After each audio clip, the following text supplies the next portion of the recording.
Charles Blé Goudé, président du COJEP, est à nouveau sur le plateau d'ActuPeople.net. Depuis son retour en Côte d'Ivoire en novembre 2022, sa position est incomprise par ses détracteurs. Pour parler comme le jeune de Yopougon, on dira on ne sait pas dans quoi il est. Certains vont jusqu'à dire qu'il a trahi la lutte et que sa démarche ainsi que ses prises de position tranchent avec celles, on va dire, de l'opposition en Côte d'Ivoire. En séjour en Europe et après des sorties controversées sur la CAP Côte d'Ivoire et Guillaume Soro, il a accepté de nous accorder cette interview sans langue de bois. La toute première question, justement, Monsieur le Président, selon vous, pourquoi certains observateurs de la scène politique ivoirienne trouvent votre position intrigante? Je ne peux pas répondre à cette question. Je ne saurais le faire. Vous demandez à ceux qui estiment que j'ai une position qu'ils ne comprennent pas de vous en donner les arguments. Moi, j'ai eu 11 ans où j'ai eu beaucoup de temps, comme je ne l'ai jamais eu depuis mon jeune âge. Et je vous ai dit, parce que ce n'est pas la première fois que vous m'interviewez, que la prison n'est pas seulement un lieu d'enfermement, c'est un lieu de bilan, mais c'est aussi un lieu de projection. Mon logiciel politique, je le mets à jour. Et quand je déroule, quand je vocalise, quand j'agis, je ne le fais pas pour rassurer qui que ce soit. Je le fais parce que je le trouve juste, en harmonie avec mes valeurs, avec ma vision, mais surtout avec mes principes qui m'ont amené en politique. Je travaille pour une seule entité, les Ivoiriens et les Africains en général. Donc, c'est vrai, certains peuvent ne pas comprendre ma position, je le leur concède, mais je fais la politique pour la Côte d'Ivoire et pour les Ivoiriens. Mais lorsque justement certains de ces Ivoiriens dont vous avez parlé tout à l'heure et Africains pour qui vous faites la politique, lorsque certains ne comprennent pas votre démarche, tout de même, est-ce que vous ne trouvez pas assez cohérent tout de même de pouvoir leur donner une quelconque explication? Je trouve que c'est normal que certaines personnes ne comprennent pas ce que je dis. Je ne détiens pas la vérité absolue. J'ai une vision que je déroule. J'estime que j'ai fait la politique dans un environnement donné, avec des réalités données. D'accord? Et mon pays, on ne peut pas le comparer avec d'autres pays parce qu'ils n'ont pas la même histoire récente. Je sors des prisons. Des Ivoiriens sortent d'exil, reviennent d'exil. Les Ivoiriens sortent à peine d'une crise meurtrière. Ils ont besoin de quelqu'un qui peut les rassembler, de quelqu'un qui peut les aider à soigner leur maîtrise au niveau moral, au niveau physique. Celui dont la Côte d'Ivoire a besoin aujourd'hui, ce n'est pas seulement un chef d'État. C'est un leader. Est-ce que vous pensez que les enjeux actuels par rapport à l'atmosphère politique en Côte d'Ivoire, ça demande plutôt rassemblement que autre chose? Moi, je ne suis pas dans l'instant, Guillaume. OK. Moi, je ne suis pas dans l'instant. Je ne cherche pas seulement à récupérer un fauteuil présidentiel. Je cherche à changer la Côte d'Ivoire à plusieurs niveaux.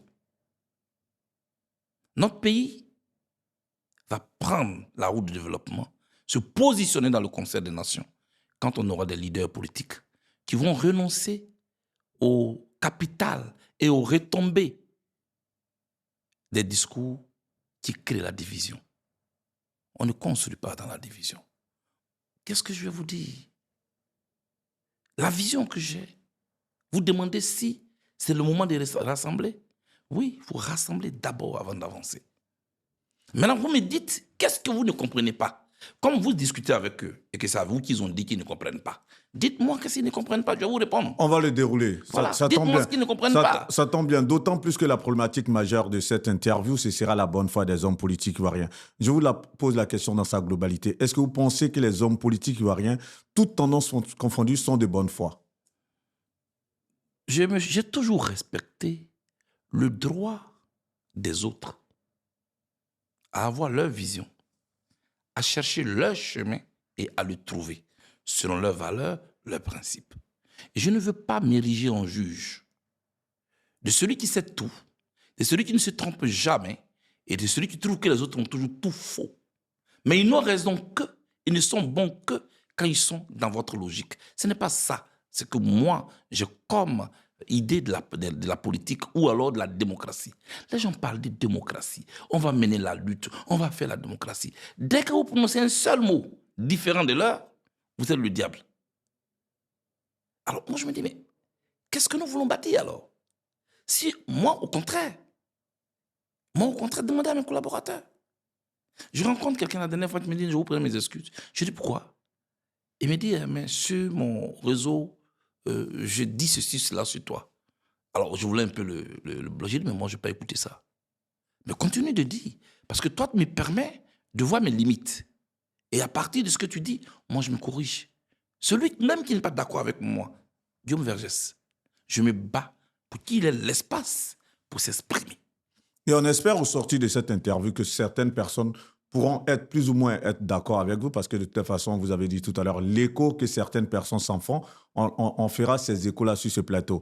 Bien avant, ce que je voulais préciser, on ne vous demande pas d'être juge, mais en tant que leader politique incontournable de ces 20 dernières années en Côte d'Ivoire, forcément, votre opinion sur certaines questions, sur certains sujets qui mettent à l'index l'actualité politique en Côte d'Ivoire seront vraiment les bienvenus.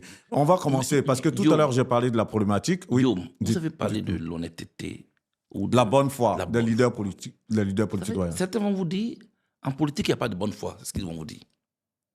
Moi, Charles Blé Goudé, je considère que la politique n'est pas une tribune de mensonges. Ce n'est pas une tribune où on peut se permettre tout et n'importe quoi. Alors, on se cache derrière la politique et on fait tout. Parce que l'objectif, c'est juste le positionnement. Non, ce n'est pas ça. Ce n'est pas ça.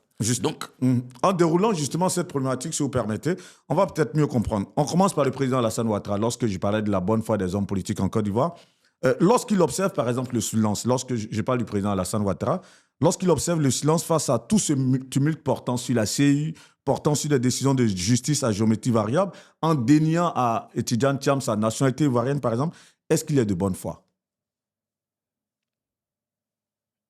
D'abord, cette histoire qui concerne le problème de nationalité de certains leaders, qu'on leur nie, une fois qu'ils expriment leur volonté de briguer le fauteuil présidentiel, ça me gêne. C'est un débat qui, pour moi, doit avoir lieu en Côte d'Ivoire. Mais il doit avoir lieu, pas dans le tumulte, en légiférant. Nous avons des textes qui sont vieux d'années, qui ne s'adaptent plus. J'ai entendu Tidjane Thiam dit, dans ce cas, il faut ramener la canne. Puisque d'autres Ivoiriens qui avaient la double nationalité ont participé à ce tournoi et puis nous avons gagné, on était tous contents. Mais au-delà des joueurs, ils sont nombreux aujourd'hui. Des autorités ivoiriennes en Côte d'Ivoire, de gauche comme de droite, au pouvoir comme dans l'opposition, qui ont 2 passeports en poche. Ils sont nombreux, les nôtres. Nous faisons cette interview à Paris ici. Ils sont nombreux, qui sont fiers d'avoir des passeports français. Mais pour ne pas mettre des visas dans leur passeport, pour aller en Côte d'Ivoire facilement, ont aussi des passeports ivoiriens. Je reviens sur ma question. Non, j'arrive. Okay. Tout ça, on fait quoi de ça? Ce sont les problèmes. Parce que ce n'est pas un problème de Tidjane Thiam, c'est un problème national. Et vous savez que la construction d'un pays, d'une nation, c'est un processus.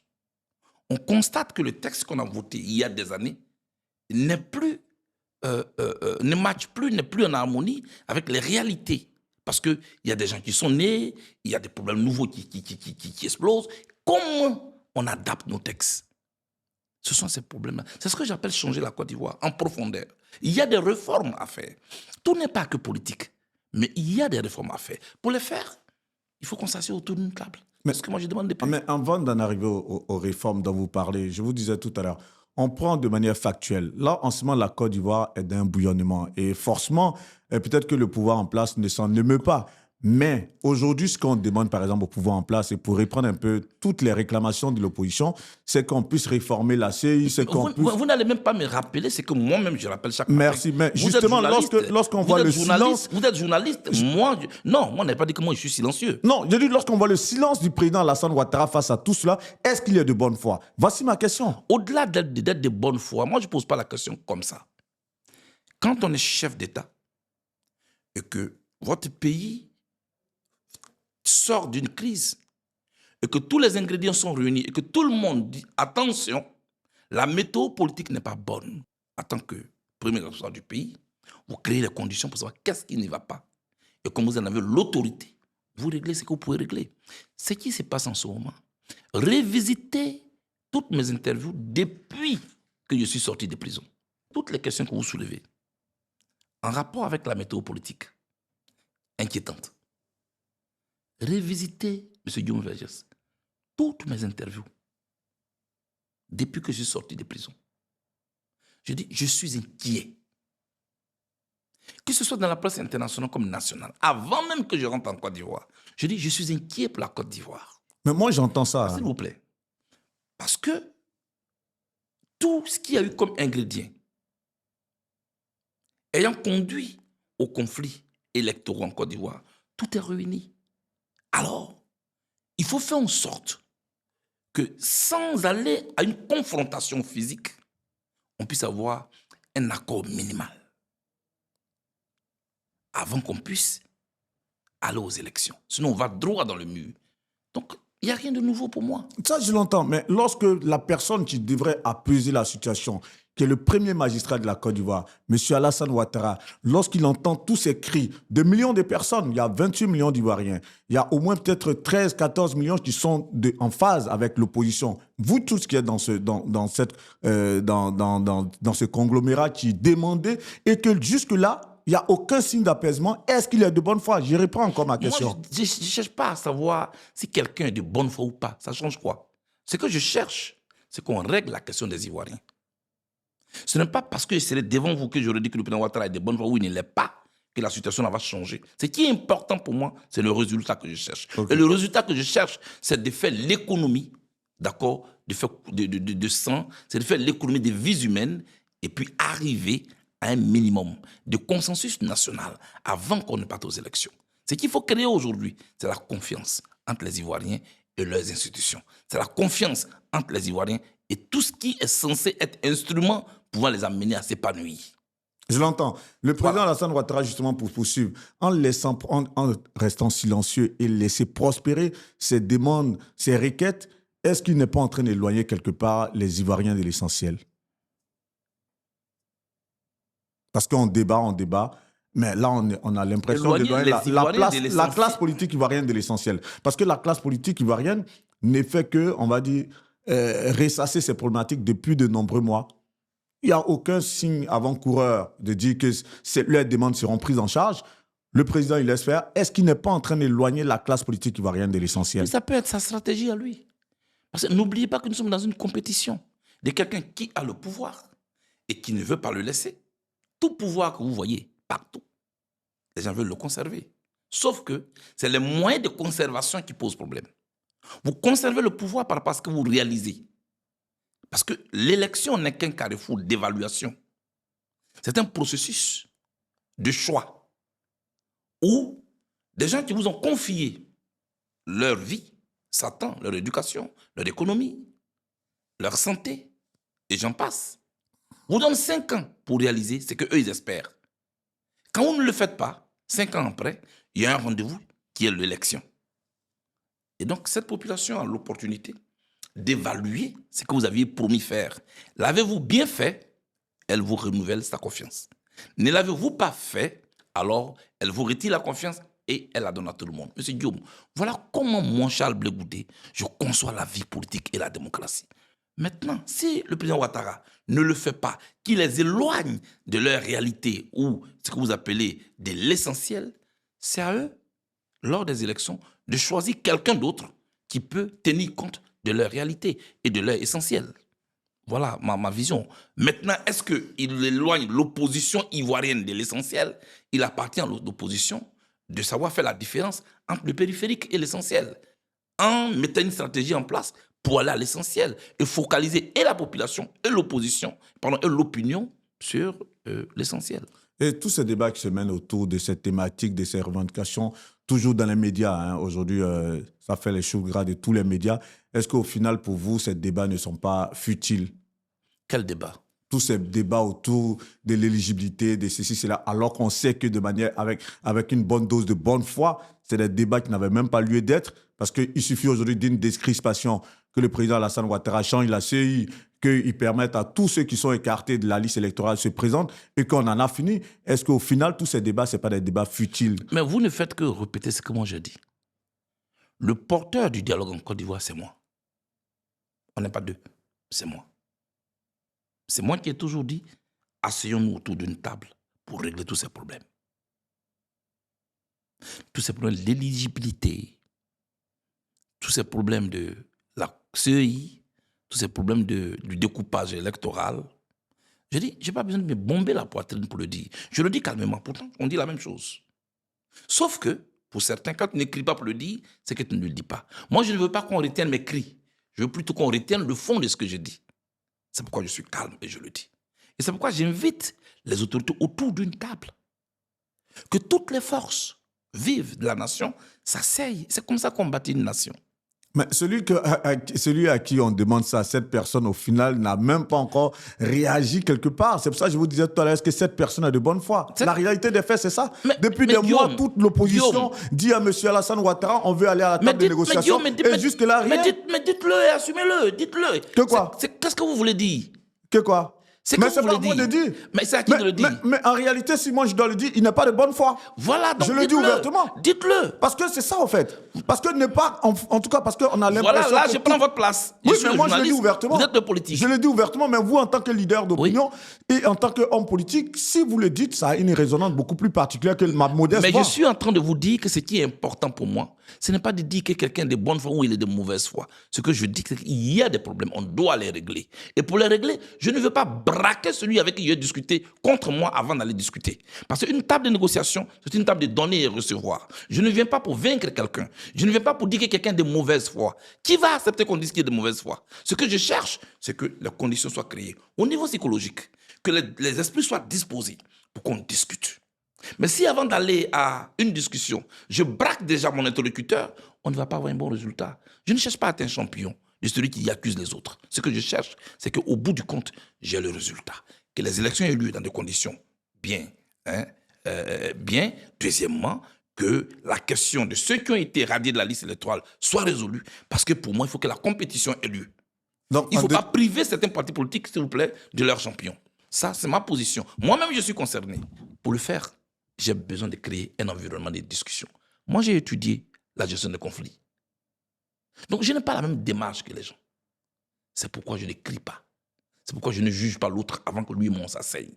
Quand on aura fini de s'asseoir, que j'aurai déroulé le chapelet des questions que je porte dans mon document en tant qu'opposant, et qu'on aura fini, moi je le juge. Donc vous pensez qu'aujourd'hui, il faut caresser le président Alassane Ouattara? Ah non. Si vous dites qu'il faut parler calmement pour que l'interlocuteur soit disposé, il ne faut pas le critiquer pour qu'après il soit disposé à écouter les gens. Ça, c'est vous qui le dites. Mais c'est la déduction. Vous interprétez ce que... Non, c'est une déduction. Ah oui, mais votre déduction... Mais vous dites qu'il faut que votre interlocuteur soit disposé. Je vais vous parler calmement. Ok, je vous en prie. Vous n'allez pas prendre vos suppositions, les transformer en hypothèses, en vérité en plus, et puis que ça devienne des lois. C'est pas ce que j'ai dit. Depuis qu'on a assis ici, je n'ai jamais dit qu'il fallait caresser quelqu'un. Je vous dis que vous dites est-ce que le président Ouattara est de bonne foi ou pas. Je vous dis ce n'est pas de ça qu'il s'agit. Ce dont il s'agit ici, c'est le chapelet des revendications de l'opposition et qu'on crée les conditions pour aller discuter de ces problèmes. Voilà ce que je dis. Ce n'est pas parce que tu vas t'asseoir là, oui, M. Ouattara il est de mauvaise foi. Ah oui, M. Ouattara il est de bonne foi. Ah oui, c'est le plus beau. Ah oui, c'est le plus vilain. Ça, c'est des jugements de valeur. Ce qui est important ici, quels sont les problèmes qui doivent nous permettre, qu'on doit résoudre pour nous permettre d'éviter un autre conflit à la Côte d'Ivoire? 1. La radiation de la liste électorale des leaders de l'opposition, bien connus, dont moi-même. 2. La commission électorale indépendante doit faire la révision de la liste électorale comme la loi le lui demande. On n'a pas à dire oui, je vais le faire après. Parce que la loi ne m'a pas demandé de le faire avant. Moi, j'ai demandé au président de la CEI, je suis allé le rencontrer. Mais est-ce que la loi vous a demandé de le faire après? On ne vous demande pas d'interpréter la loi, on vous demande de l'appliquer. Troisièmement, le découpage électoral qui est un problème.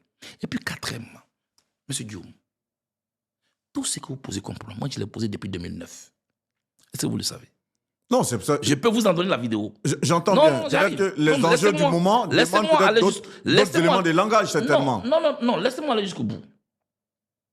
La commission électorale indépendante est mise en place.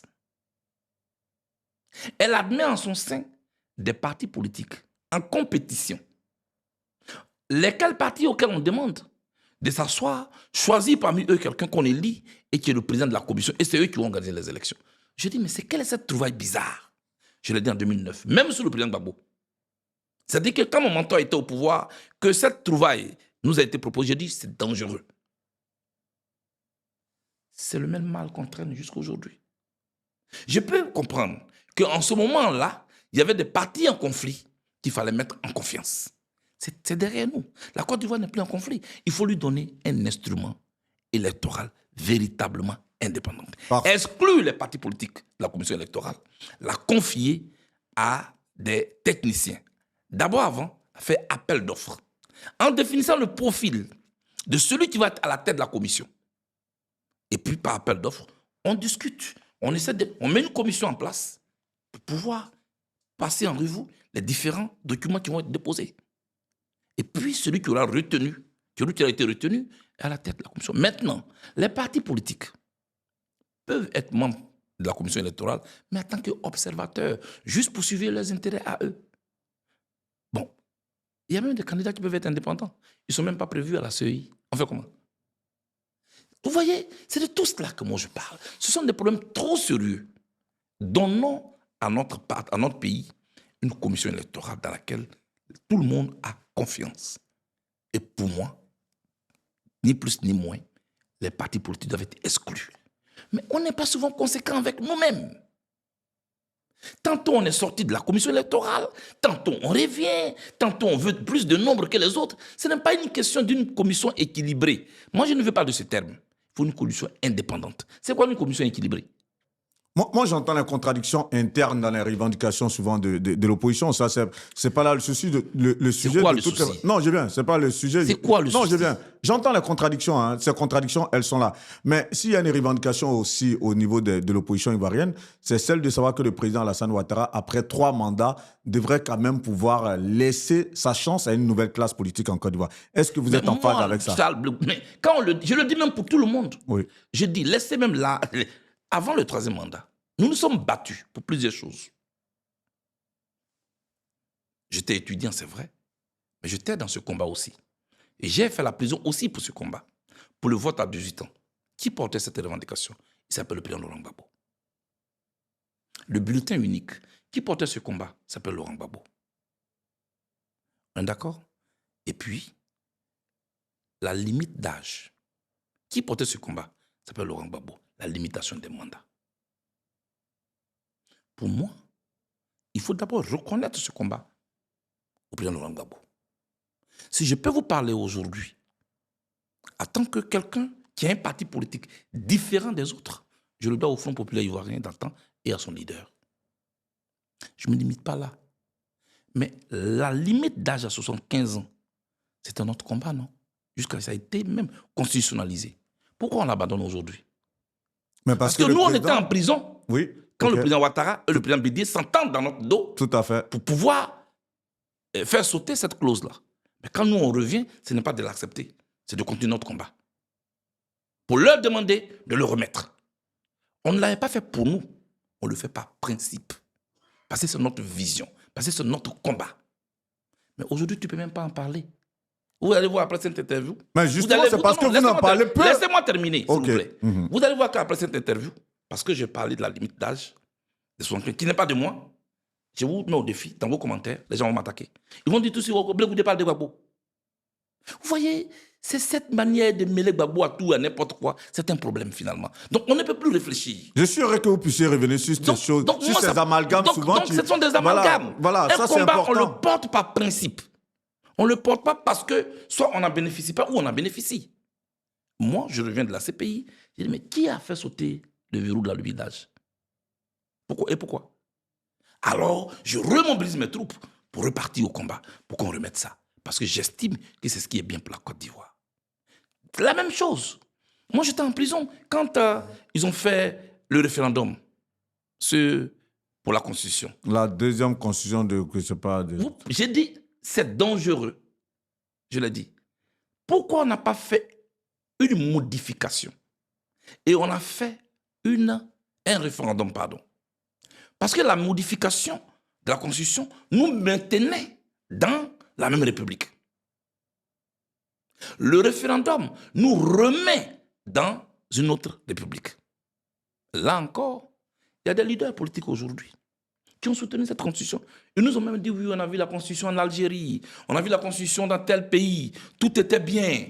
Alors, cette constitution-là, elle n'est peut-être pas la meilleure, mais elle est bonne, il faut la voter. Ils ont fait comment tu appelles ça Campagne. Campagne. Guillaume, comment tu peux comprendre que juste quelques années après, les mêmes qui ont fait campagne pour cette constitution reviennent pour dire non, elle est mauvaise. Vous voyez, c'est ce revirement qui est un problème pour moi. Et je reviens avec vous sur la bonne foi. Mais la bonne foi, pourquoi, on va... Oui. Non, pourquoi? Je ne veux pas que quand on parle de bonne foi, me citer des individus ça et là. C'est un problème global. Non, vous voyez, où la parole publique n'a plus de valeur. Où on vient, on dit ceci aujourd'hui, et on est sûr que les gens ne nous ramèneront pas nous dire pour nous sanctionner en fonction de soit notre constance ou notre inconstance. Mais les gens nous suivent bêtement. Moi, je ne veux pas faire partie de ça. Excusez-moi. Moi, je ne veux pas faire partie. Moi, je veux être un homme constant. On va y arriver. Ça peut créer tous les problèmes quand c'est eux, mais on ne va pas faire des heures dessus. Il faut que vous le sachiez. Non, mais la bonne foi, voilà, la bonne foi, c'est un problème pour moi. C'est un problème pour moi. La bonne foi qui est l'intrigue de cette interview ne se rattache pas qu'à des individus. J'ai parlé des leaders politiques dans leur généralité et dans certaines de leurs actions. On n'aurait même pas pu arriver certainement au troisième mandat. S'il vous plaît. Si là, des gens avaient pris leurs responsabilités. Mais ils se sont dit, OK, oui, ça nous va. Le PDC RDA était d'accord avec la Constitution. Personnellement, avec le président Bédier. C'est cette Constitution, voilà les conséquences. Guillaume Soro, président du GPS, était d'accord avec cette constitution, il a fait campagne. Voilà aujourd'hui où elle nous amène cette constitution. Vous voyez, quand on ne légifère pas pour l'instant. Laissez-moi passer, s'il vous plaît. Ok. Guillaume, oui, allez-y. Il faut que les téléspectateurs m'écoutent aujourd'hui. Je mène un combat de principe. Si ceux que je viens de citer, pendant que le président Gbagbo était en prison, ils avaient dit non à cette constitution, on n'en serait pas là aujourd'hui. Nous payons les conséquences de leur inconstance. C'est ce qui est vrai. Et moi, ça me pose un problème. Et quand tu ne t'associes pas à eux, tu les ramènes à leur inconstance, tu deviens le traître, tu deviens l'homme à abattre, on fait te bûcher, on donne de l'argent ça et là, parce que là, on connaît maintenant leur salaire sur les réseaux sociaux. Hein. C'est eux-mêmes qui sont venus nous dire. Voilà, qu'on leur donne telle somme pour venir s'attaquer à tel leader. Vous fatiguez pour rien. Écoutez-moi très bien. Vous vous fatiguez pour rien. Parce que moi, je mène un combat de principe. Je ne vais jamais m'associer à qui que ce soit pour m'amener dans le faux. Et je dis. Parfait. Pour continuer quand même. Parce que la différence, c'est laquelle? La différence est-elle de nature ou de degré? Vous me demandez si le président Ouattara est de bonne foi ou il n'est pas de bonne foi. Je vous ramène celui-là aussi. Parce que c'est... Mais on va arriver sur chacun des leaders. Vous voyez... Non, moi, je ne suis pas là pour juger des individus. Je parle d'une situation globale en Côte d'Ivoire. Moi, je parle... S'il vous plaît, quand on légifère, chers amis, légiférons pour nos enfants, pour nos petits-enfants. Ne jouons pas avec notre constitution. Notre constitution doit être une loi fondamentale. Elle ne doit pas être un brouillon permanent. Parfait. Tout à l'heure, vous avez beaucoup cité le président Laurent Gbagbo et c'était la seconde personnalité politique dont j'allais parler par rapport à cette question de bonne foi. Vous avez parlé des acquis démocratiques justement par rapport au président Laurent Gbagbo. La question que j'ai formulée, elle est ainsi libellée. Justement, est-ce que vous pensez que justement le président Laurent Gbagbo est-il de bonne foi lorsqu'après tout ce qu'il a apporté justement en termes d'acquis démocratiques à la Côte d'Ivoire veuille se présenter à l'élection présidentielle de 2025? Est-ce que vous pensez qu'il est de bonne foi? Guillaume, pardon. Pardon. Il te demande pardon. Il faut me laisser où je suis là. Pardon. Non, mais c'est une question que je vous pose. J'ai une baisesse. Pardon. Je vous ai déjà dit, moi je respecte le président Gbagbo. Allons-y. Et je prends un joker sur cette question. Guillaume, pardon. La question là, je ne vais pas répondre. Pardon. Je ne vais plus répondre. Question suivante. Est-ce que vous pensez que le président Laurent Gbagbo est-il de bonne foi lorsqu'il lance, par exemple, des messages de défiance à l'endroit du pouvoir en place, et sachant que ce pouvoir, justement, a embastillé, écrasé, réduit au silence toute l'opposition ivoirienne pendant 15 ans sans que le ciel ne leur tombe là-dessus? Est-ce que vous pensez qu'il est de bonne problème, foi? je vais vous revenir sur mon pardon. C'est que je ne veux pas me dédier. Je ne veux pas juger le président Gbagbo en public. Si j'avais l'opportunité de parler avec lui en privé, je lui aurais fait mes observations. Malheureusement, des obstacles ont été dressés entre le président Gbagbo et moi. Quand j'en parle, c'est toujours les larmes aux yeux que j'en parle. Parce que le président Gbagbo peut apporter beaucoup à la Côte d'Ivoire, autrement aussi.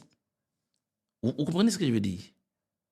Alors, toutes ces questions dont vous parlez sont issues des stratégies conçues au sein de ce nouvel appareil politique. C'est pourquoi je vous ai dit tout à l'heure, pardon. J'aurais bien voulu avoir l'opportunité, parce que pour moi, celui que tu dis, c'est mon père, tu ne le juges pas publiquement. Tu n'exposes pas ses faiblesses publiquement. Je vais toujours être là. Avant vous, d'autres journalistes m'ont demandé. Je leur ai répondu. J'ai même dit, ceux qui peuvent m'aider pour que je rencontre le président Gbagbo, pour que lui, on puisse parler, qu'ils le fassent. En retour, je reçois plutôt des attaques. C'est pourquoi il y a des questions que je n'aborde plus. C'est tout. On va progresser là-dessus parce que c'est clair que qu'elle soit retournée d'une manière ou d'une autre, cette question inhérente au président Laurent Gbagbo, et je ne veux pas que ça fasse... Ah oui, voilà. On va en arriver à vous par rapport à la bonne foi. Est-ce que vous pensez que vous êtes de bonne foi lorsque, par exemple, votre ton qui était autrefois si virulent, aujourd'hui est très conciliateur? Est-ce que vous pensez être de bonne foi? Là, vous parlez de moi. Oui, là, on parle du président Charles Blé Goudé, président du COJEP. Malheureusement, il ne s'agit pas de Charles Blé Goudé. Il s'agit de la Côte d'Ivoire. Monsieur Vergès, il y a eu 11 ans de réflexion. Un bon leader, c'est celui qui sait prendre en compte l'environnement, que ce soit en politique ou en marketing commercial. Comment vous vendez votre produit? Comment vous l'adaptez aux besoins de ceux à qui vous le vendez? Ceux qui veulent le retrouver aujourd'hui, le Blé Goudé de 2002, je pense que c'est eux qui ne sont pas de bonne foi. Parce que 2002 n'est pas 2025. Il y a des réalités nouvelles. Il y a une situation nouvelle. Il y a une recomposition de la classe politique de Côte d'Ivoire. Mais c'est à ça que donc, je vais moi, Charles Blé Goudé, évidemment, je ne tiens pas un langage guerrier parce qu'il n'y a pas de guerre. Mais justement, c'est là où j'allais en venir. Ça tombe très bien parce que là, vous parlez de la Côte d'Ivoire. Lorsque cette Côte d'Ivoire a été attaquée en 2002, on vous a vu par les rebelles, on vous a vu en tout cas très vindicatif. Mais pour des millions d'Ivoiriens aujourd'hui, la situation n'a pas changé parce que pour eux, le président Alassane Ouattara a mis la Côte d'Ivoire à genoux avec un endettement massif, avec une injustice criade. Mais vous, soudainement, justement, face à tous ces faits, vous êtes à faune. Vous ne dénoncez pas cela. Mais ce n'est même pas vrai. Je me prononce sauf que je ne l'écris pas comme eux l'auraient voulu. Je vous ramène à mon discours du 15 février 2025. Lorsque toutes les coordinations du COJEP sont venues me présenter les vœux de Nouvel An, j'ai fait un état des lieux de la Côte d'Ivoire. À tous les niveaux. J'ai parlé de la situation en Côte d'Ivoire, j'ai parlé de la CEI, j'ai parlé de la dette dont vous voulez parler, j'ai parlé des droits de l'homme et des droits humains, j'ai même parlé de la situation sous-régionale en faisant référence à l'AES. Mais tout cela, comme je ne l'ai pas dit en insultant, on ne construit pas un pays en insultant. D'accord? Et donc, le Blé Goudé que vous cherchez, avec la casquette noire, avec le discours vindicatif, vous ne le retrouverez plus jamais. Vous trouverez là un Blé Goudé rassembleur qui pose les problèmes avec un langage qui va avec, parce qu'il estime que c'est de ça que son pays a besoin. Je dis, on va résoudre tous ces problèmes-là autour d'un dialogue. Regardez-moi droit dans les yeux. Je me bats pour ce dialogue-là. Je me bats pour qu'on s'asseye pour parler. C'est mon choix que j'ai fait. J'estime que c'est ce qu'il faut à la Côte d'Ivoire. Les autres méthodes, c'est vrai, ils ont le partisan. Je ne les condamne pas. Je ne les juge pas. Moi, je sais aussi la mienne, ma méthode. Et puis on verra ce qui peut faire du bien à la Côte d'Ivoire. Mais moi, j'estime, et je suis en phase avec les partis membres de la coalition à laquelle j'appartiens, qu'il faut le dialogue. Vous avez écouté Simone Gbagbo hier, lors de la fête des libertés. Elle l'a dit. Il faut le dialogue. Je le dis, il faut le dialogue. On va arriver à elle. Elle est, Donc, voilà, voilà mon elle est langage. candidate, on va arriver à elle. Mais vu ce que vous avez dit tout à l'heure, il y a certains Est-ce que combats vous à connaissez mener. la violence de l'apartheid? Est-ce que vous avez connu la violence de... Président, permettez-moi, s'il vous plaît, Ah, pour ne d'accord. pas, pour ne pas perdre le fil de mon idée. Vu que vous avez dit tout à l'heure qu'il y a des combats à mener et après, lorsque vous allez changer avec les tenants du pouvoir, vous allez mener d'autres luttes. Est-ce que là, moi je vous pose la question de manière factuelle, hein, est-ce qu'aujourd'hui, vous feriez partie des personnes, après, parce que tout à l'heure, c'est vrai, vous en avez parlé, par rapport à la Constitution, vous avez voulu qu'il y ait 2 mandats, mais pas 3 mandats. Est-ce qu'aujourd'hui, vous réellement, vous êtes contre le 4e mandat du président Alassane Ouattara? Non. Ce n'est pas une histoire du mandat, du 4e mandat du président Alassane Ouattara. Pour moi, il faut 2 mandats dans nos pays. Ok, donc vous êtes contre le 4e mandat du président Le Alassane Ouattara? 3e même n'aurait même pas dû avoir lieu. Ok. Non, je n'ai pas encore fini. Et le jour où moi je suis élu, je vais soumettre à référendum la constitution qui est là. Il y a un article que je vais introduire sur le 2e mandat. Il faut verrouiller ça. Il faut être clair là-dessus. Tout citoyen ivoirien qui aspire à diriger la Côte d'Ivoire n'aura droit qu'à 2 mandats pendant sa vie sur la terre des hommes. Point. Quelles que soient les modifications constitutionnelles, tout citoyen ivoirien n'aura droit qu'à 2 mandats. Et puis c'est clair pour tout le monde. Une bonne fois pour toutes. Le président Patrice Talon le fait au Bénin. On peut le faire en Côte d'Ivoire. Comme ça, personne ne viendra dire oui, c'est le premier, comment ils appellent ça? C'est le premier mandat de la 3e République. On va éviter toutes ces interprétations. Parce que aussi, nos intellectuels aussi ont laissé trop de fenêtres ouvertes. Parfait. Il faut régler cette histoire. 3e Mais personne. je ne veux pas la régler en la personnalisant au président Ouattara, ou au président Gbagbo, ou à Charles Blé Goûté. C'est ça qui pose le problème en Côte d'Ivoire. On règle nos problèmes à les attribuer à des personnes. Non, tout doit être impersonnel. C'est ça la force de la loi. Parfait, je l'entends. 4e personnalité politique que je vais inviter sur la problématique de la bonne foi. Est-ce que vous pensez que le président Tidjane Thiam est-il de bonne foi lorsqu'il est présenté justement comme l'homme providentiel et que l'on enlève son nom sur la liste électorale et que justement dans les instances suprêmes mondiales où il siège, il n'y a aucune sanction, aucune once de sanction contre le pouvoir d'Alassane Ouattara. Est-ce que vous pensez qu'il est de bonne foi?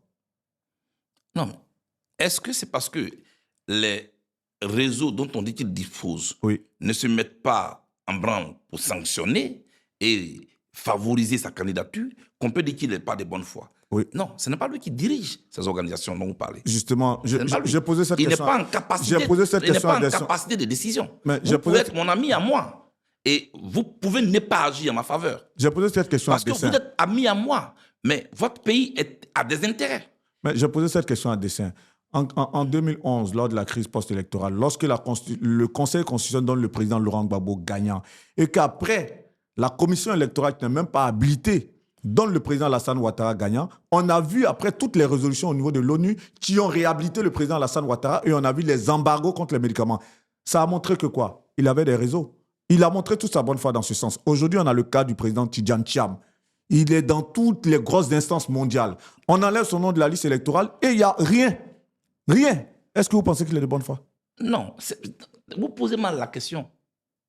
Reformulez à votre façon, mais en tout cas pour moi, pour le petit gars de Yopougon, il se dit, mais Guillaume, on dit le gars, il a tous les réseaux. Je vous parle de manière vraiment relâchée. On dit il a tous les réseaux. Guillaume, c'est moi qui ai habité Yopougon. Moi-même, j'ai habité Yopougon. Moi-même, j'ai habité à Bobo. Moi, j'ai habité au Il a dit que moi, j'ai habité à Bobo. Ok, aussi. donc allons-y. Voilà, moi, j'ai habité à Bobo à Gbekwa. Ok, moi j'ai été au groupement foncier à Yopougon. Moi j'étais à Yopougon Sojefia, ensuite j'étais à quartier millionnaire juste derrière moi. J'étais à Selmer et puis après j'étais au quartier millionnaire. Donc comme parler à ces petits gars-là qui se demandent, mais voici un monsieur, on dit il a tous les raisons, on l'a enlevé de la liste, il n'y a rien. Voilà, donc on ne peut pas dire qu'il n'est pas de bonne voie.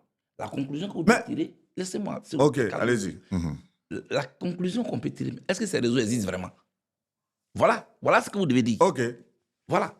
Vous ne pouvez pas dire non, comme ces réseaux n'existent pas, alors est-il de bonne foi? Non. La question c'est, est-ce que ces réseaux existent vraiment? Un. Deuxièmement, est-ce que ces amis-là sont toujours ces amis? Est-ce que être ami dans des entreprises, ou diriger une entreprise, est-ce que ces mêmes amitiés-là valent quand maintenant vous voulez postuler pour diriger un pays? Les intérêts politiques étant différents des amitiés en entreprise. Parce que les intérêts d'un pays, c'est différent. Et je sais de quoi je vous parle. Donc, voilà des questions qu'on peut poser. Mais ça, je le dis toujours, monsieur le président d'Interme, aujourd'hui président du PDCI-RDA, il a des militants. Il y a des gens qui croient en lui. D'accord? Ce que je demande, c'est qu'on crée les conditions pour que cette injustice puisse être réglée. Moi aussi. Donc voilà, on n'a pas besoin de réseau pour régler ça. Parfait. On n'a pas besoin de réseaux pour régler ça. On a besoin seulement de comprendre que notre pays n'a plus besoin de conflits. Donc on s'assoit, on règle ce qu'on a à régler et on laisse ce qu'on a à laisser. Ça va de la bonne foi lorsque je parlais de la bonne foi du président Alassane Ouattara, parce que pour moi, on n'a pas besoin de tous ces débats. Il faut juste une volonté politique pour que tout le monde soit apaisé et qu'on aille de l'avant. On va s'intéresser à un autre homme politique. Est-ce que vous pensez justement que le président Diom serait-il de bonne foi lorsqu'il est terré au Ghana dans un silence coupable quelque part? Est-ce que vous pensez qu'il est de bonne foi? Il est au Ghana? Selon les dernières publications sur ces chaînes, il est au Ghana. Est-ce que vous pensez qu'il est de bonne foi lorsqu'il est terré dans un silence coupable au Ghana? Non, vous savez, je suis mieux placé pour le dire, quand vous êtes en exil, contrairement à ce qu'on peut faire croire, vos hôtes qui vous accueillent ont des relations bilatérales avec votre pays d'origine, donc avec les autorités de votre pays, qui peuvent leur reprocher le fait qu'ils accueillent chez eux quelqu'un qui est leur opposant et qui pourrait, à partir de leur pays, déranger leur gouvernance. Donc, on peut lui dire, OK, pour des raisons humanitaires, on vous accueille ici, mais en retour, vous n'avez pas droit à la parole publique. Maintenant, il peut y avoir des moments exceptionnels, tels que la fin d'année, où le leader en question peut dire, OK, je voudrais m'adresser à mes militants au moins pour leur souhaiter la bonne et heureuse année, ou alors c'est mon anniversaire moi-même, ou l'anniversaire de mon parti, des questions comme ça, des moments comme ça. Donc, je ne crois pas qu'il se taise par volonté. Il se taise parce que ce sont des conditions qui sont posées. On l'entend bien. Est-ce que vous pensez que justement l'ex-première dame, Simone Eivie Gbagbo, est-ce qu'elle est de bonne foi lorsqu'elle dit, par exemple, qu'il peut y avoir plusieurs coalitions, mais qu'au final, l'opposition ivoirienne va se retrouver et parler d'une seule voix? Est-ce que vous pensez qu'elle est de bonne foi? Oui, elle est de bonne foi. Elle est de bonne foi parce qu'elle est plus loin. Elle a dit on peut parler d'une même voix sans être obligé de parler d'une seule voix. Et moi, je prends un exemple. Au Sénégal, c'est l'élection la plus récente qui a eu lieu, en Afrique de l'Ouest. Il y avait plusieurs candidats. Il y avait 16 candidats. 16. Mais tout le temps, vous parlez de cette c'est pas le même code électoral. Je ne parle pas du code. Je vous parle maintenant, vous parlez de l'union. De la pluralité, de l'inclusion. La pluralité, on n'est pas en train de parler de l'élection ou des institutions. On parle maintenant de l'opposition. Je vous dis qu'il y avait 16 candidats. Un seul candidat pour le parti au pouvoir. Tous les autres candidats étaient pour l'opposition. Même PASTEF avait 4 candidats. Mais ça n'a pas empêché l'opposition de remporter l'élection. Pourquoi? Parce que parmi cette opposition, il y en avait un parti qui avait un leader qui portait un projet qui était en rapport, en harmonie et qui répondait aux revendications au quotidien des concitoyens. Voilà ce que je vais juste vous dire. Alors, il ne faut pas valider cette thèse qui est que, ah oui, comme tous les opposants ne sont pas ensemble, alors ils sont fragilisés, donc ils vont perdre. Vous jouez le jeu du pouvoir quand vous faites ça. Parce que vous pouvez avoir au sein de l'opposition quelqu'un qui est seul et qui n'est pas dans une coalition, ni dans une plateforme, ni dans une alliance, et en qui la population peut avoir confiance. Mais non, je vous ramène toujours au Sénégal. En 2012, Macky Sall n'avait pas le soutien de tous les opposants. La classe politique traditionnelle, dirigée par les Moustapha Niasse et autres, n'ont pas soutenu Macky Sall. Ils étaient dans une logique de boycott face au président Abdoulaye Wade. Donc pendant qu'eux, ils boycottaient, pendant qu'ils mobilisaient pour la rue, Macky Sall, il s'est tué avec son équipe. Ils ont fait du porte-à-porte dans le silence. À la fin, c'est Macky Sall qui a gagné les élections. Je vous le rappelle. Je suis malheureusement obligé de faire encore un proverbe. Il y en a qui ne l'aiment pas, mais c'est l'Afrique qui parle. Vous savez, ce sont les arbres qui tombent, qui font du bruit. Sinon, la forêt pousse en silence. Parfait. Mais moi, ma question, c'était, est-ce que lorsqu'elle dit qu'il y aura plusieurs coalitions, mais au final, l'opposition ivoirienne va parler d'une seule voix. Est-ce que vous pensez que cette opposition, telle qu'elle est partie, elle pourra parler à la fin d'une seule voix? Je ne veux pas être accusé de celui qui ne veut pas que l'opposition se retrouve. Elle l'a dit. Moi, elle l'a dit. Elle a certainement des éléments que moi, je n'ai pas. Maintenant, il faut voir c'est quoi se retrouver. Est-ce que c'est se retrouver? C'est se retrouver physiquement. Est-ce que se retrouver, c'est se retrouver sur les revendications? Ça aussi, c'est se retrouver. On peut dire de quelqu'un que toi et moi, on se retrouve parce qu'on défend la même idée. Même si on n'a pas la même méthode. On peut dire quelqu'un qu'on se retrouve parce qu'on se retrouve physiquement. De quelle retrouvée elle parle? Quand on va se voir, on parlera. Parce que moi, je suis là. Ça fait près de 3 semaines que je suis en Europe. Parfait. On va vers la fin. Vous avez fait une déclaration, justement, choc lors d'un entretien, parlant des 10 ans du COJEP qui sera payant. Justement, quel intérêt vous accordez, on va dire, à une telle annonce qui a fait l'effet d'un buzz, hein, alors qu'on sait que la Côte d'Ivoire a la croisée des chemins et qu'il y a des problématiques beaucoup plus majeures. Quel intérêt vous accordez à une telle annonce choc? C'est l'engagement. C'est l'engagement. C'est le sens du sacrifice. De donner ce qu'on a comme temps, ce qu'on a comme intelligence, ce qu'on a peut-être de plus cher qui peut être l'argent, pour avoir ce qu'on veut. Aux États-Unis, c'est de là que le terme fundraising est venu. Regrouper des fonds, collecter des fonds pour un candidat. Barack Obama, ce n'est pas un homme riche. Sa famille n'est même pas riche. C'est un jeune avocat en 2008. Ce sont des jeunes Américains qui, avec $1, $2, $5, $10, ont tous mis ensemble pour lui donner la plus grande cagnotte dans l'histoire des États-Unis d'Amérique. Et il a remporté les élections. En tout cas, vous, votre parti vous soutient depuis longtemps. Le COJEP vous soutient depuis que vous êtes à l'AE. Mais faites une annonce comme ça au moment où les enjeux du moment sont des enjeux cruciaux. Est-ce que ce n'est pas donner raison à certaines personnes qui disent aujourd'hui « Ah, le président Charles Blé Goudé, il est en train de nous distraire par ce genre de choses qui sont un peu de l'ordre du buzz ». Dites à ces gens que ce que je dis là, ça ne les intéresse pas. OK. Pourquoi ça ne les intéresse pas? J'appelle mes militants, j'appelle mes sympathisants, j'appelle mes responsables à un meeting. Le COJEP va célébrer ses 10 ans. Ceux qui vont venir normalement, d'abord, il y a la presse, il y a les invités, et puis il y a mes militants, il y a mes responsables, et puis il y a mes sympathisants. Donc ceux qui ne sont pas sympathisants du COJEP, là, le meeting, là, ça ne les concerne pas. Moi, j'ai là l'occasion de communier avec les miens. Les gens font leur congrès, les gens font leur meeting, ils vont donner de l'argent aux gens pour qu'ils viennent. Moi, je dis chez moi, c'est le contraire. C'est un risque pour moi. Parce que celui qui n'a pas 1000 francs, il ne vient pas. Mais vous allez voir que j'aime innover. J'aime innover. Sonko l'a fait au Sénégal. Tous les meetings de Sonko étaient payants. 500 francs. Mais c'est le symbole qui compte. Ce n'est pas l'argent qu'il faut voir. C'est une clause de l'adhésion que je suis en train d'enclencher. Donc, ce n'est pas la peine de s'émouvoir. Vous voyez ce que je veux dire? J'entends. Ce n'est pas un concert, mais j'estime que les militants du COJEP doivent participer à notre marche glorieuse. Et j'ai baptisé cela le panier de l'espoir. Ça permet au leader d'aller là où il veut.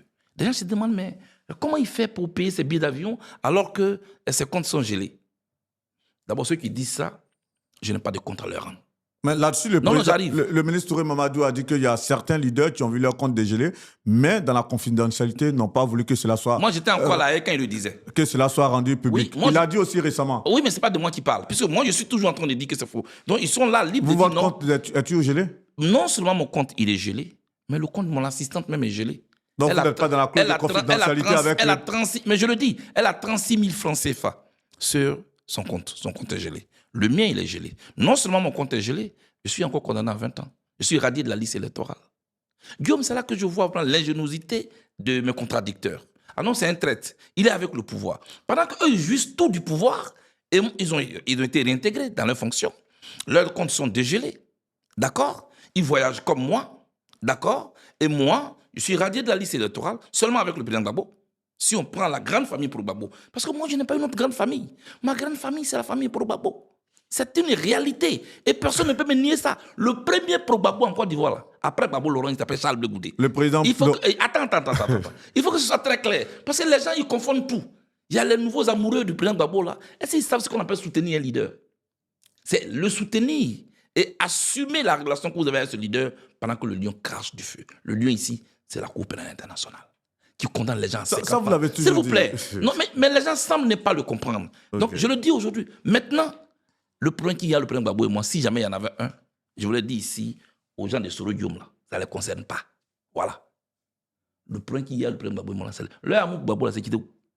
Je vais parler même comme le gars de Yopougon, comme tu dis, on n'a qu'à parler comme le gars de Yopougon. Oui. J'ai dit, vous, là, Votre amour pour le président Gbagbo, là, c'est quitté où? Vous avez fait le tour du monde pour dire que Gbagbo est un dictateur, que c'est un criminel, que c'est un voleur. Vous l'avez dit que c'est un roublard. Qu'il faut qu'on l'amène à la CPI. Et puis on l'amène à la CPI. Et puis on m'a pris comme un fagot, on attaché. Et puis on m'a amené avec lui à la CPI. Dieu a fait, on est sorti là-haut. J'ai dit, votre amour pour Gbagbo, là, c'est quitté où? Vous êtes ridicule. Le micro. Votre amour pour Gbagbo est quitté où? Donc, nous, on a notre problème à la maison. Ça, c'est entre nous. Donc, moi, je rappelle, vous avez fait le tour du monde pour dire que le président Gbagbo est un criminel. Gbagbo n'est plus criminel. Pour dire que le président Gbagbo est un dictateur, il faut que la CPI vienne le prendre. Le président Gbagbo n'est plus un dictateur. Vous avez dit que le président Gbagbo était un voleur, qu'il a volé tout l'argent de la Côte d'Ivoire. Le président Gbagbo n'est plus voleur. Vous avez dit que le président Gbagbo est un roublard, que c'est parce que les Blancs ne savent pas comment les Noirs mentent. Le président Gbagbo, c'est un menteur. Il dit une chose le matin et puis il dit autre chose le soir. Il n'est plus menteur. Votre amour pour lui, il a quitté où? Arrêtez votre comédie. J'ai dit, vous pouvez tromper tout le monde, sauf moi. OK. Ça, on l'entend. Donc, s'il y a un problème entre le président Gbagbo et moi, là, ça ne vous concerne même pas. Vous avez compris? Et Blé Goudé m'a dit que... qu'est-ce qu'ils ont dit là même pour me... Non. C'est toi qui es le journaliste. Non, mais moi, j'ai pas... Non, c'est toi qui es le journaliste. Non, mais moi, j'ai pas... Pourquoi tu ne poses pas ces questions-là? Moi, quoi ça? Non. Tu n'as pas entendu ça aussi? Que quoi? Bon, allons-y. Non, mais ce que les pros disent... Mais ils sont ivoiriens aussi, non? Mais justement, non. Ça, on va en arriver. Mais vu que vous parlez du président Laurent Gbagbo, et c'est vrai que c'est sûr, c'est là peut-être tellement qu'on va terminer parce que vous en avez gros sur le cœur. Et je pense que vous avez besoin peut-être de faire une mise à jour là tout à l'heure dans cette interview. Vous allez en avoir l'occasion. Mais vu que vous parlez du président Laurent Gbagbo, justement, il a lancé un mouvement, le mouvement Trop c'est trop. Et c'est un mouvement qui ne s'adresse pas aux partis politiques, mais vous avez dit le premier défenseur du président Laurent Gbagbo, c'est vous. Quel est votre avis? Est-ce qu'on verrait Charles Blé Goudé, on va dire, bon, je soutiens le mouvement Trop c'est trop. Le président Gbagbo n'est pas en danger. Vous avez dit le premier défenseur, on défend celui qui est en danger. OK.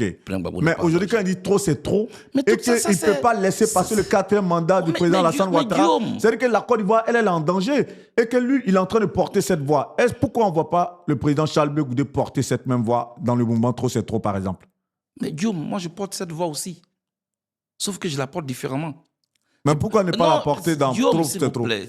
Pourquoi c'est quand je vais forcément dans Trop, c'est trop que ça apporte un plus? Guillaume, je suis membre de CAP Côte d'Ivoire. Je vous demande d'aller écouter la conférence de presse qui annonçait la naissance de CAP Côte d'Ivoire.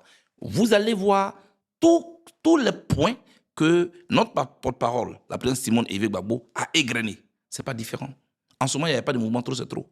Mais Trop, c'est trop, ça n'intéresse pas aux partis politiques. S'il te plaît. Mais quand on parle aux Ivoiriens. Et éviter de créer des problèmes inutiles. Ça n'existe pas. Le plus important, c'est qu'on fasse en sorte que la Côte d'Ivoire connaisse des jours à venir meilleurs. Et moi, je participe à ça. Ce que je demande, c'est qu'il faut un dialogue. Moi, j'ai choisi la voie du dialogue. Vous avez compris? Et choisir la voie du dialogue n'est pas une faiblesse. Parce que j'estime qu'on a déjà expérimenté autre chose. Vous et moi, on connaît les conséquences. C'est pourquoi je dis asseyons-nous autour d'une table.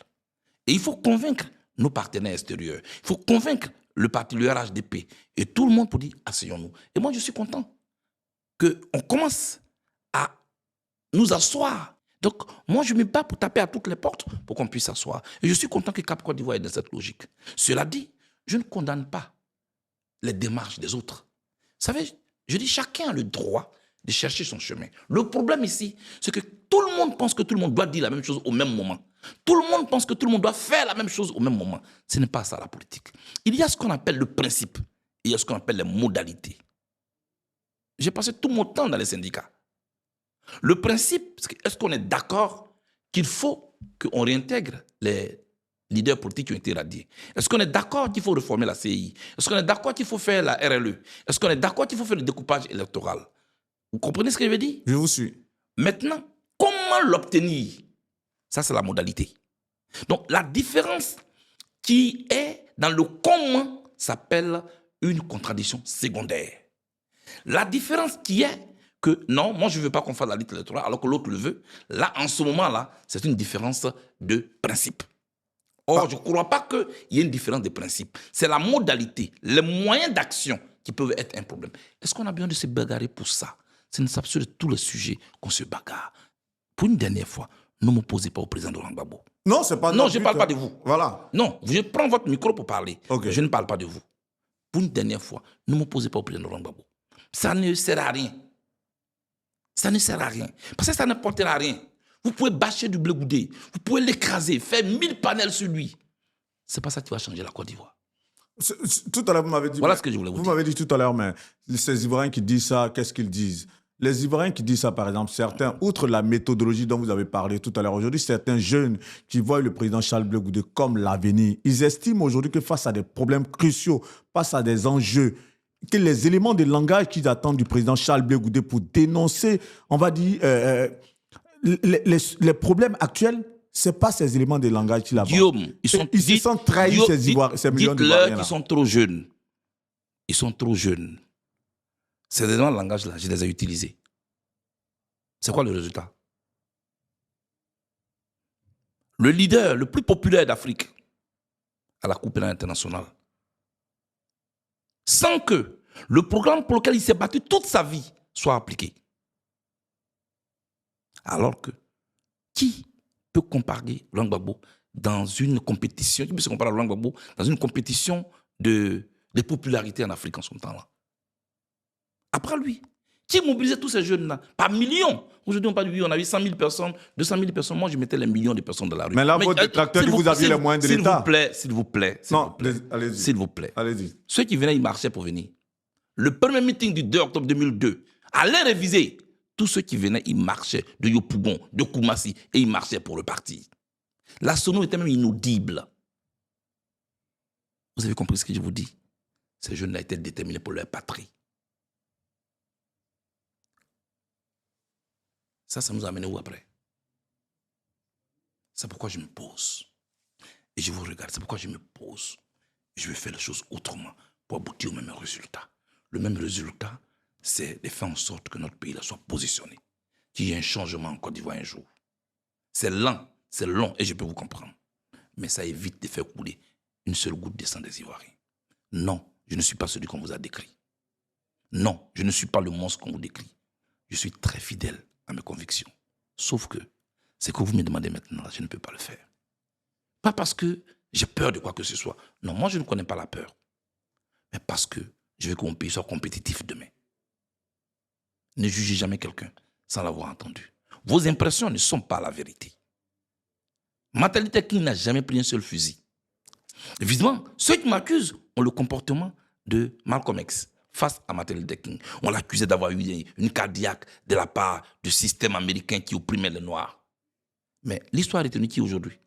Martin Luther King. Parce que son combat-là a fait en sorte que l'Amérique a eu son premier président noir. Quand Nelson Mandela sort de prison, mais il avait des jeunes qui sortaient de prison. Parce que lui, il était là-bas pendant 27 ans. Mais ceux qui venaient, ils faisaient 3-4 mois, ils partaient. Mais comme ils ont vu que Mandela a commencé à parler avec les Blancs en prison, oh, le vieux là, il a trahi. Hein. On accusait même Mandela d'avoir trahi la lutte. Écoutez, je suis allé en Afrique du Sud. Mais ce qu'il a réussi à faire, c'est qu'aujourd'hui, les Noirs ont eu le droit politique et la force politique. On peut changer ce pays sans nous bagarrer. On peut changer ce pays sans arriver à la confrontation. On peut changer ce pays sans nous tuer les uns les autres. Tel est mon choix et je l'assume. J'ai fait le choix du dialogue. Et vous ne pouvez pas me comprendre aujourd'hui. Mais Galilée a dit que la terre tournait. On lui a tranché la tête. C'est parce qu'on étudie aujourd'hui. Je ne suis pas Galilée. Je veux qu'on puisse arriver à un minimum de consensus avant les élections, sans qu'on soit obligé de passer par la case de la confrontation physique. Dernière question.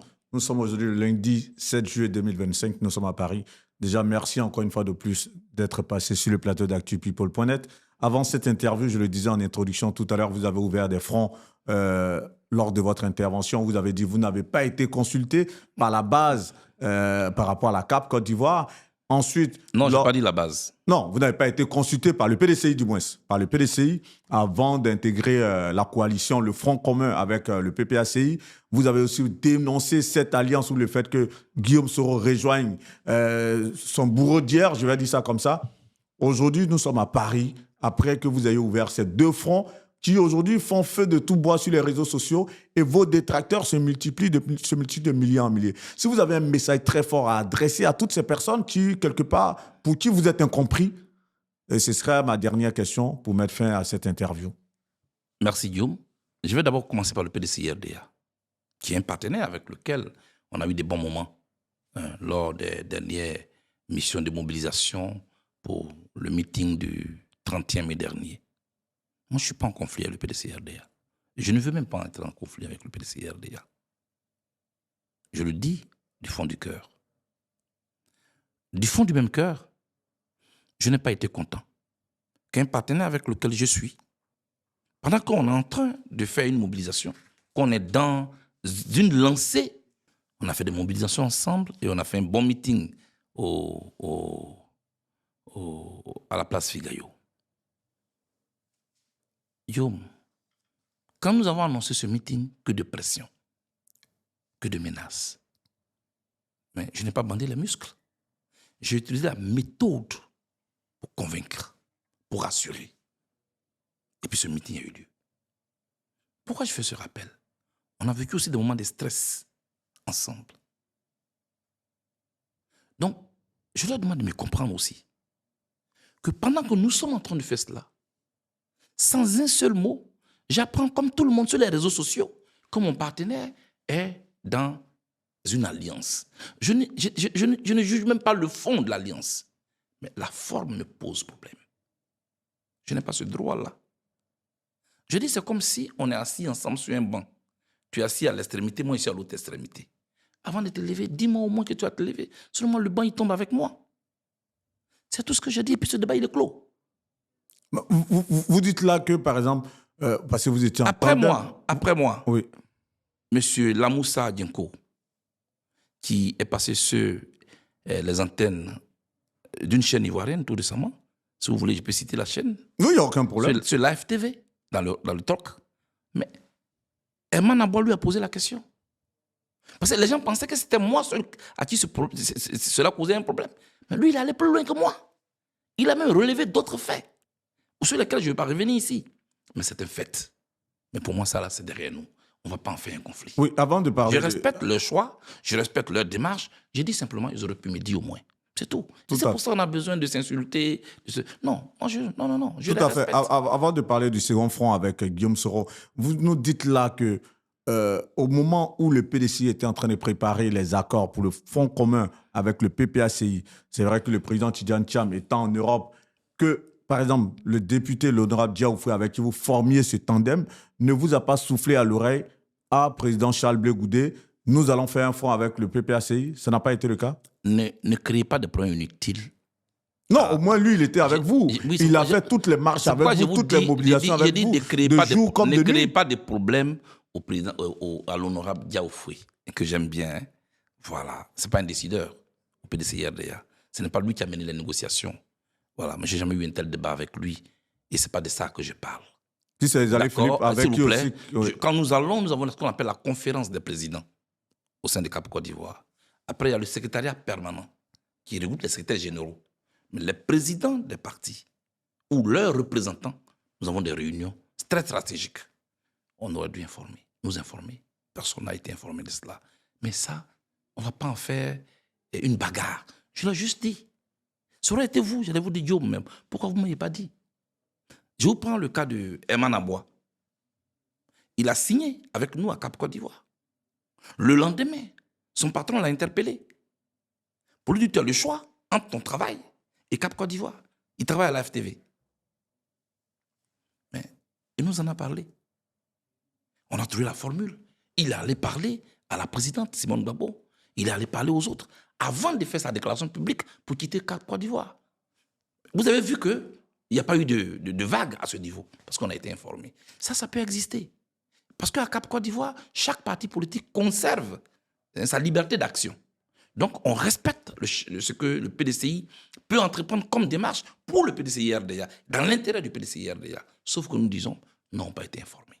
C'est tout. Ça, ce n'est pas une bagarre. Ça ne veut pas dire que je ne les respecte pas. Moi, je ne veux pas de bagarre avec eux. Voilà tout ce que j'ai dit. Parfait. Concernant Guillaume Soro. Que voulez-vous savoir sur Guillaume Soro? Le front ouvert. par rapport à GPS lors de votre intervention, de votre rencontre avec la diaspora. Justement, vous avez fustigé, c'est le mot, cette alliance soudaine entre Guillaume Soro et celui qui l'a pourfendé hier, qui l'a même combattu. Et vous avez ouvert aujourd'hui un front vraiment qui est en feu avec tous les cyberactivistes. D'abord, parlant des cyberactivistes pro-Soro, révisiter leur... Oui, ça, vous l'avez dit tout à l'heure. Non, révisiter leurs différents posts ou leurs différentes vidéos, si vous voulez qu'on parle d'eux. Ils n'ont jamais été tendres avec moi. Donc, ça ne date pas de là. Pourtant, moi, j'ai été à des émissions où on m'a carrément présenté les vidéos de Guillaume Soro pendant que j'étais en prison, c'est qu'il disait de moi, en direct à la télé, à des heures de grande écoute. J'ai toujours dit non, je ne veux pas qu'on se serve de moi pour l'affaiblir. Il vit déjà une situation difficile en exil. Sur la FTV, ça a été fait. J'ai eu la même réponse. Sur NCI, ça a été fait. J'ai eu la même réponse. Pourtant, c'est cyberactivistes. Je ne sais pas pourquoi. Ils m'ont pris pour cible toujours. Mais face à vos partisans-là, vous êtes lâché un peu. Je ne vaux rien, je ne suis rien, je ne deviendrai rien. Pour ça, c'est eux qui voient. Donc, ce n'est pas pour ce que j'ai dit là qu'ils ont commencé à être en feu. Il y a longtemps, ils sont en feu contre moi pour des raisons qu'ils connaissent. Et je respecte ça. Ce n'est pas un problème, ça. Revenons-en au problème. Vous savez, dans la vie, chacun a ses principes. Et chacun a ses valeurs. Moi, je ne compte pas rassurer des gens en piétinant mes valeurs et mes principes de vie et ma vision. Excusez-moi, c'est ce que je suis. Et c'est comme ça que je marche. J'ai même souvent eu des petites discussions en privé avec des amis qui me disent « Mais Charles, toi, tu es trop vrai. C'est pas comme ça la politique. » Si, on peut être vrai en faisant la politique. Quand je vais en Côte d'Ivoire en 2002, j'annonce la résistance pacifique aux mains nues. C'est ça. C'est ma philosophie. Je ne l'ai pas dit comme ça, comme un slogan. C'est ce que je vis. Et je pense que les changements peuvent avoir lieu par les urnes. Donc, je peux avoir un ami que je salue, avec qui on peut partager un plat dans le locaux, mais on ne peut pas s'asseoir pour parler politique, au point même de nous allier. Parce qu'on ne partage rien comme valeur. Eux, c'est les armes. Moi, c'est les menus. On parle de quoi? Voilà mon problème. Deuxièmement, moi, quelqu'un peut me mettre à terre une seule fois, 2 fois. Ça peut peut-être être mon destin. Mais 3 fois, il y a un problème pour moi. Donc, pour la mémoire collective, moi, j'ai un problème. Je n'ai pas demandé aux autres de ne pas le faire. Je ne les juge pas. Je dis, moi, je ne peux pas le faire. Moi, j'énonce, moi, mes valeurs. Moi, j'énonce, moi, mes principes de vie. Je suis allé jusqu'à Boaké. Des chansons populaires lui disent « Blé Goudé a dormi à Boaké dans la chambre de Ouattao ». À cette époque-là, ce n'était pas quand la flamme de la paix a eu lieu. Je suis allé avant. Et je les ai invités dans mon village. Je cherchais la paix. Là-dessus, encore votre détracteur, même toute cette démarche, c'était parce que vous aviez des objectifs mercantiles. Mais le patron est là. C'était pour aller prendre de l'argent avec les rebelles aussi. Ils ne me connaissent pas, en fait. Et ceux qui parlent, ils ne connaissent pas Charles Blé Goudé. Moi, je ne suis pas un homme à argent. Moi, je vis simplement. Moi, je vis à mes aubergines au champ. Moi, je peux manger une trente d'igname et puis je suis tranquille. Moi, je suis un gars de poille. Moi, j'ai grandi dans la douleur. Je ne suis pas un homme d'argent. Vous voulez forcément faire de moi un homme d'argent, vous ne réussirez pas. C'est pas ce que je suis. Je cherchais la paix. Il n'y avait pas de problème d'argent entre Ouattao et moi, paix à son âme. C'est un monsieur que j'ai respecté jusqu'à sa mort. Et lui et moi, nos visages ont été associés pour faire la paix. J'ai invité Guillaume Soro à Gagnoa, dans un stade plein, accueilli en triomphe par des populations. Pour qui il est un criminel. Mais je l'ai fait.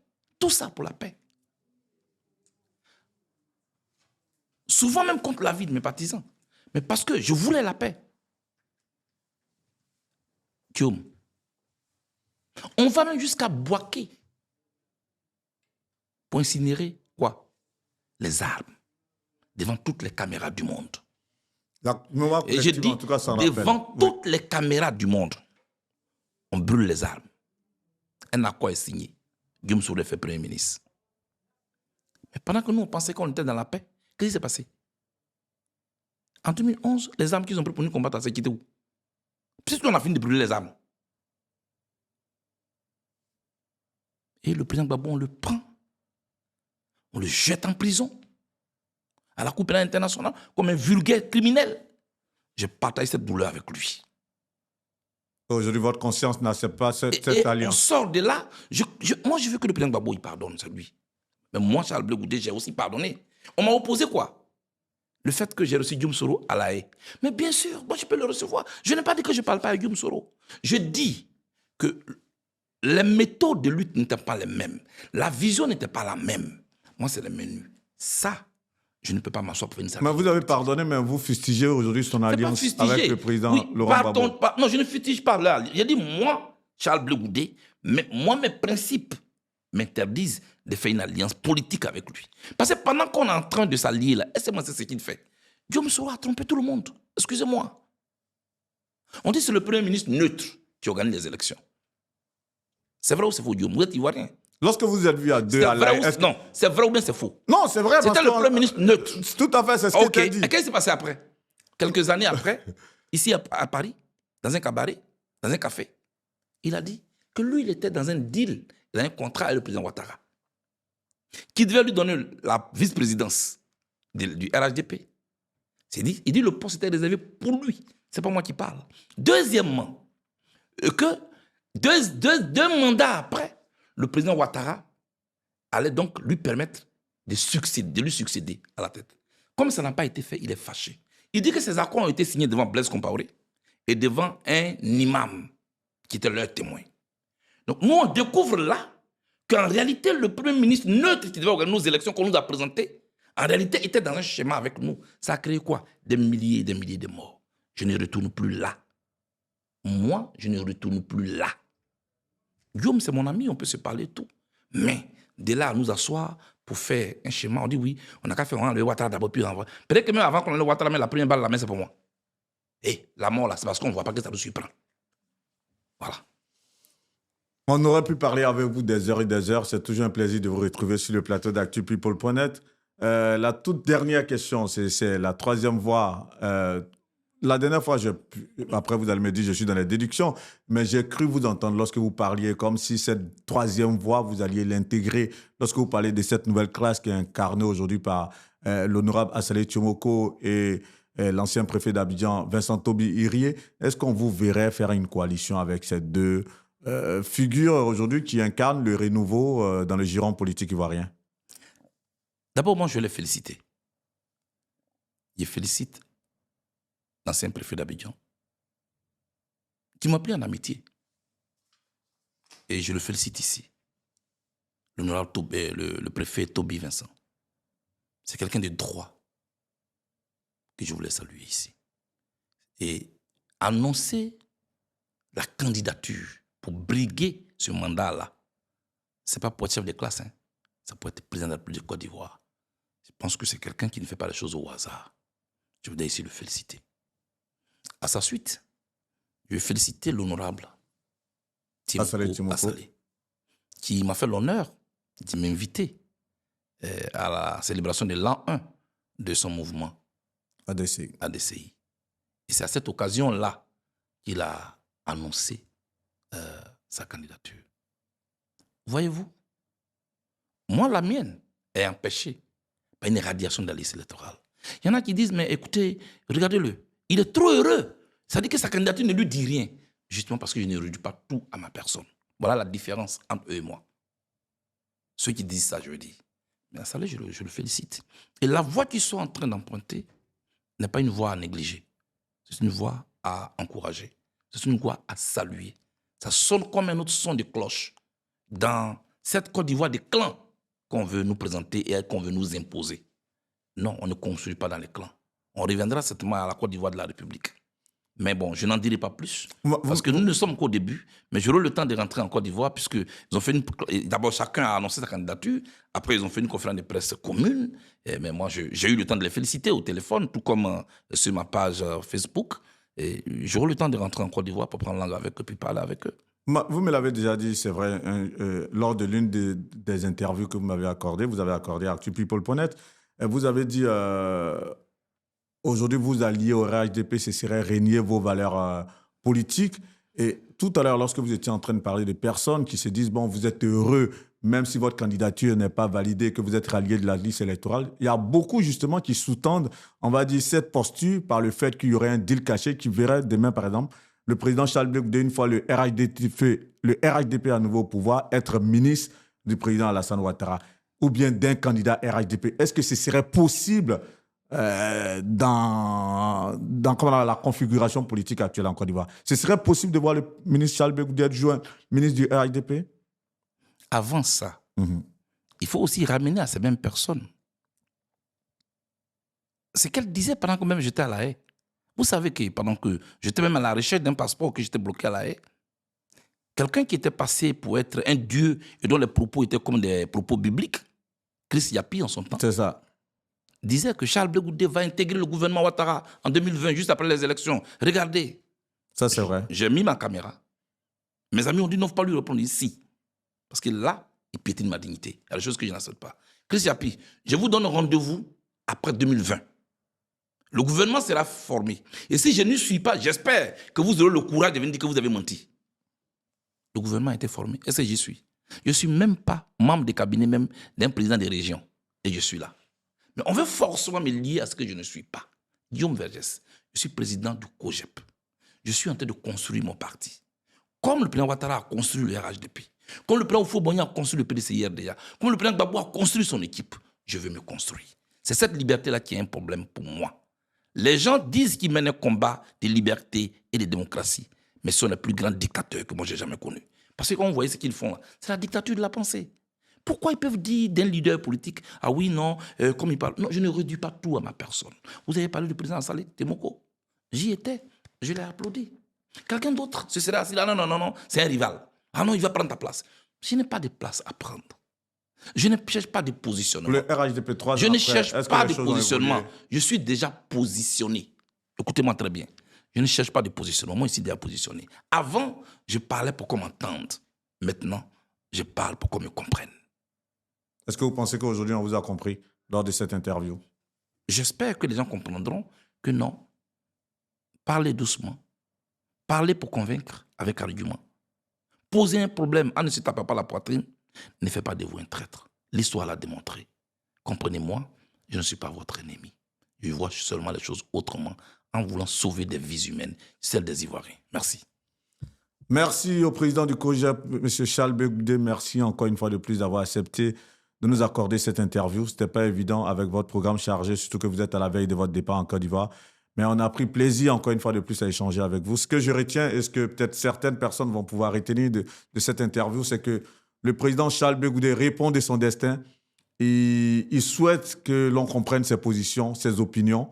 Et je pense que peut-être, comme il le dit tout le temps, on peut ne pas parler d'une même voix, mais... Non, on peut parler d'une même voix Okay. sans être obligé de parler d'une seule voix. Parfait. Cette expression est de moi. Merci. Donc la seule voix peut-être que vous souhaiteriez éventuellement lui attribuer, il n'est pas en phase avec cette voix. C'est ce que moi je retiens personnellement. Après, comme il a dit tout à l'heure... On appelle ça le droit à la différence. C'est important. Et beaucoup de tolérance aussi, justement, dans le jeu politique. Tout à fait, beaucoup de tolérance. Bon retour à vous en Côte d'Ivoire. Je remercie tous les Ivoiriens qui m'ont reçu ici. Je vous ai montré ce que je voulais que vous voyiez. Sinon, j'ai eu beaucoup de contacts diplomatiques. Et c'est le cœur en joie que je répare en Côte d'Ivoire. Vous voulez en parler un peu, les contacts diplomatiques? La diplomatie va de pair avec ce qu'on appelle la discrétion. Parfait. Merci. Et cette diplomatie, elle pourra accoucher de quoi demain? Elle va aider la Côte d'Ivoire certainement à avoir un dialogue. C'est ce qu'on souhaite. Sur ce, que Dieu vous bénisse, ça a été un plaisir pour moi de conduire cette interview. C'était Guillaume Vergès, encore une fois de plus, pour le compte d'ActuPeople.net. À très bientôt pour d'autres interviews. Merci. Ciao.